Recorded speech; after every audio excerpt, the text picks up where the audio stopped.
Liz Carmouche, welcome to Coaches Conversations. We have a lot to talk about today, but I won't take too much of your time, I promise you that. You are considered, certainly in this tournament, but by people around the world, as one of the pioneers of women's MMA, Bellator, whether it's UFC, whether it's PFL. Have you had any time to even reflect back as you head into this really pivotal tournament and pivotal time in your career on what you've done for this sport? Not for this tournament. No, not at all. I've been just trying to focus on the mistakes that I made in the previous season and really try and cast those as the fuel that sets me going into this tournament. So for people who don't know, because it's been over a decade, when Ronda Rousey came in the UFC, and you're part of that history as well, what have you seen from the evolution? If you can kind of start with that particular time and where it has gone and with you being a part of it. Oh, it's grown so much. I mean, starting off in Strikeforce, when we're talking that women really just did it as a hobby and you're paying to fight because you aren't making money at all, where we were only allowed to have 3-minute rounds. We couldn't throw elbows. There was just so many different restrictions. And then the popularity, nobody knew who you were. You could go anywhere, be the best in the world. For Strikeforce, nobody knew. And really, the opportunities that you had, you could fight at 135 was the predominant weight class. And then we eventually got 145, but it was really the 135 division, which then, of course, we saw as UFC was able to bring women in as well. And that really cast women's MMA to where it is today.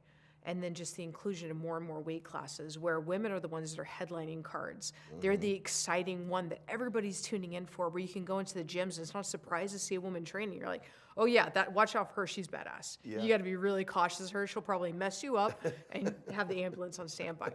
That wasn't a thing before. So it's so cool to see the programs that are coming from that for young women, that if they, like before, you're like, oh, I've been doing MMA until I was 18. Now it's like, oh yeah, I've been doing MMA since I was 4. 4? What? Wow. You're 21. You've been doing MMA longer than me. Okay, well, all right, that's embarrassing. You know, and that's so cool to see. And that's a huge just evolution of what's happened with women's MMA that wasn't occurring when I started. And you talk about the Strikeforce in the years ago, it might have been online, and now you fast forward to 2025 and you've got ESPN. You got ESPN too, you know, and that's what you're going to be on Friday night. So there's going to be a lot of young girls out there watching on Friday night. You've got to think about that, right? And what does that mean to you? It means so much because growing up, I didn't have the opportunity to see women in sports in that way. You know, it wasn't very often that you saw women in sports in general. I grew up in Japan. And so if you saw sports on television, it was men's sports only. You never saw women's sports. I had heard of Mia Hamm, but it was like searching to try and get any evidence of that. Yeah. But that was it. That's the only athlete that I knew of. And now you can see women's representation in all sports, but just that rise in the appeal of that because of the strength that women show in MMA. And it's so cool for women to be able to have that opportunity to see that at a young age, to cast out of like the norm of what the potential of their future could be. You don't have to go just be a wife. You don't have to go do these jobs. You want to go fight for a living? You're like, yeah, you can do that. That's something you could absolutely be in your future. So it's really cool that you can see that now on things like ESPN, ESPN2. 100%. I know you never want to look ahead, and it's a tournament bracket format. However, there is a woman on the other side of the bracket that you've beaten, right? 3 times.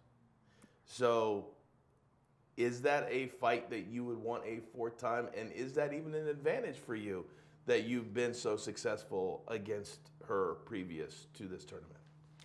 I think that it can absolutely help in some ways, but there's definitely things that you see where her growth, she's dominated outside of fighting me, right? So really it seems like I have that little tick in her armor and I'm in her head.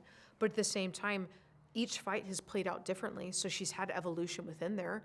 Yeah, sure, I figured it out, but I've had to make adjustments. She's made adjustments in preparation. So I definitely don't see that being as easy as it has been in the past and that being an advantage for me going into it, because I think she's like, I'm never letting this happen again. This can't. I have to see her again. Never let it happening. But also there are really talented women on the other side that I know also have a really good chance to make it to the finals. Let's talk about a PFL female fighter that's not in this tournament, but that dominated last year, and that's Dakota Ditcheva. What do you think about her, and what do you think would happen if you two were able to get in the smart cage together? I think that'd be a really exciting matchup. For one, I think we were all impressed about what she was able to achieve last year. And at that point, we really didn't know what she was capable of on the ground. And now we've seen she's not a slouch. Somebody that's known for finishing people on the ground could not put her away on the ground. That says something. And to me, that's also really exciting because that means that, okay, well, cool, like, great, she's striking. So if I can get her in any other area, I'm going to dominate her. No, now I know that, like, it's a good matchup anywhere it goes, or it makes it exciting for fans and exciting for me. I don't want to just be like, oh, cool, well, whoops, she tried to take me down. I got on top. This isn't where I want to finish it standing. Like, no, it would actually be an exciting one getting there, and it doesn't matter where we go. And what, of course, like you said, not trying to look forward, but I'd love to see where the end of this tournament, I'm the one that's winning it, and it's champion versus champion. I'm facing Dakota. That would be fantastic. When you got the call that it was going to be different than last year, it wasn't going to be a season anymore, it's going to be the tournament, what was your initial reaction? A little bit of excitement, you know, like, and then also I just gotten comfortable and feeling like I understood, you know, that season format. I'm like, okay, I know what I need to do. But some of the weight and the stress that comes with that, right? You're coming out of it and you're like, awesome, I won this fight. Oh, doesn't necessarily mean I advanced. So then you're sitting there watching and you're like, I can't just leave and go enjoy the night. Be like, yeah, I won. No, I have to stick around with a camera and in your see. face. Yeah, and then you're watching and you're finding out on social media and everybody's there. I'm like, oh, I guess I'm facing you. And you just are out of here. Sorry, like you find out on the whim. So that's really stressful. You want to go and enjoy your win.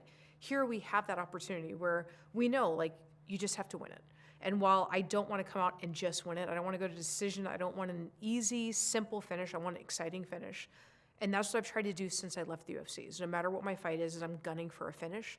And that's not any different in PFL. There's no advantage to having like a crazy finish or coming out with a strong finish. But it does for me. And that's what I'm personally seeking.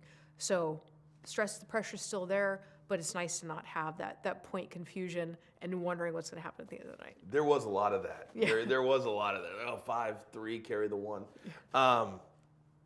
You've had so many big fights in your career, all of the different organizations. If you were able to get it done and win 3 times in 5 months, where would you rate that in your career? That's definitely the top, right? When I started off fighting, my first year, I probably had between 6 and 8 fights, and I thought that was the tempo of fighting, and that's what I would always do. And then come back, and then it's like, oh, maybe 1 to 2 a year. I'm like, I don't really like that. Like, that's not good for me. I like the back-to-back, immediately coming back, which is the format that I like about PFL, because there's no falling into settling down and taking your foot off the gas. I love that.